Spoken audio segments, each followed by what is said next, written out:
వెనుకబడిన వర్గాల వారిని రాజకీయంలో ప్రోత్సహించింది తెలుగుదేశం పార్టీ అని విజయనగరం జిల్లా తెదేపా అధ్యక్షుడు కిమిడి నాగార్జున అన్నారు.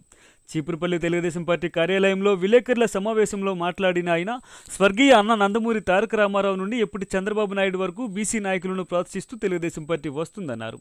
ముఖ్యంగా చంద్రబాబు నాయుడు అధికారం చేపట్టాక ఉత్తరాంధ్రలో బీసీ నాయకులకు రాజ్యాధికారం అప్పగించి పార్టీలో ఉన్నత పదవులిచ్చి ఎందరనో తీర్చిదిద్దారన్నారు. ఈ నేపథ్యంలోనే ముఖ్యమంత్రి నారా చంద్రబాబు నాయుడు మాజీ కేంద్ర మంత్రి అశోక్ గజపతిరాజుకి గోవా గవర్నర్గా నియమించారన్నారు. ఉత్తరాంధ్ర అభివృద్ధికై చంద్రబాబు నాయుడు, లోకేష్లు అనేక కంపెనీలు తీసుకువచ్చినందుకు నాగార్జున వారికి కృతజ్ఞతలు తెలిపారు. చంద్రబాబు నాయుడు గారి విషయానికి వస్తే, మా ప్రాంతానికి చెందిన కావలి ప్రతిభా భారతి గారిని మొట్టమొదటిసారిగా ఒక మహిళని శాసనసభ స్పీకర్ గా అవకాశం కల్పించడం అనేది జరిగింది. అదే రకంగా స్వర్గీయ ఎర్రమనాయుడు గారికి కేంద్ర మంత్రి వర్యులుగా కూడా ఒక అవకాశం ఇవ్వడం జరిగింది. అలాగే చంద్రబాబు నాయుడు గారు కొత్తగా ఆంధ్ర రాష్ట్రం ఏర్పడిన తర్వాత ఇచ్చిన పార్టీ అధ్యక్షులందరినీ చూసుకుంటే అందరూ ఉత్తరాంధ్ర వాసులే, అందరూ కూడా బీసీ సామాజిక వర్గానికి చెందిన వాళ్ళే. కళా వెంకటరావు గారు అవనివ్వండి, అచ్చెన్నాయుడు గారు అవనివ్వండి, అదే రకంగా ఇప్పుడు పల్లా శ్రీనివాసరావు గారు. అలాగే విజయనగరం ఎంపీని కనుక మనం తీసుకున్నట్లయితే కలిసెట్టి అప్పలనాయుడు గారు ఒక సాధారణ కుటుంబం నుంచి వచ్చారు, ఒక బీసీ వ్యక్తి, ఆయన కూడా ఒక అవకాశం ఇచ్చారు.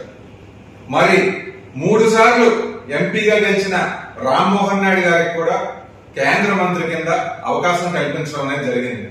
మరి ఈ రోజున మనం ఇప్పుడు చూసుకుంటే ముకటం లేని మహారాజు శ్రీ అశోక్ గజపతిరాజు గారిని కూడా గవర్నర్ గా టీడీపీ, చంద్రబాబు నాయుడు గారు, అదే రకంగా నరేంద్ర మోడీ గారు కూడా అవకాశం ఇవ్వడం అనేది జరిగింది. నిజానికి చెప్పాలంటే అశోక్ గజపతిరాజు గారు ఏ రకమైన పదవి కూడా కోరుకునే వ్యక్తి కాదు. విలువలతో కూడుకున్న రాజకీయాలు 4 దశాబ్దాలకు పైనగా అతను చేయడం అనేది జరిగింది. నిక్కచ్చైన మనిషి, వారి కుటుంబం ఈ ప్రాంతాలకి ఎంతో మంచి చేశారు. ఎన్నో వందల వేల ఎకరాలు ఈ ప్రాంతంలో విద్య కోసం, ఈ ప్రాంతంలో వైద్యం కోసం వారు దారాదత్తం చేయడం అనేది జరిగింది. అశోక్ గజపతిరాజు గారి జీవన విధానం అందరికీ కూడా తెలియాల్సిన అవసరం ఉంది.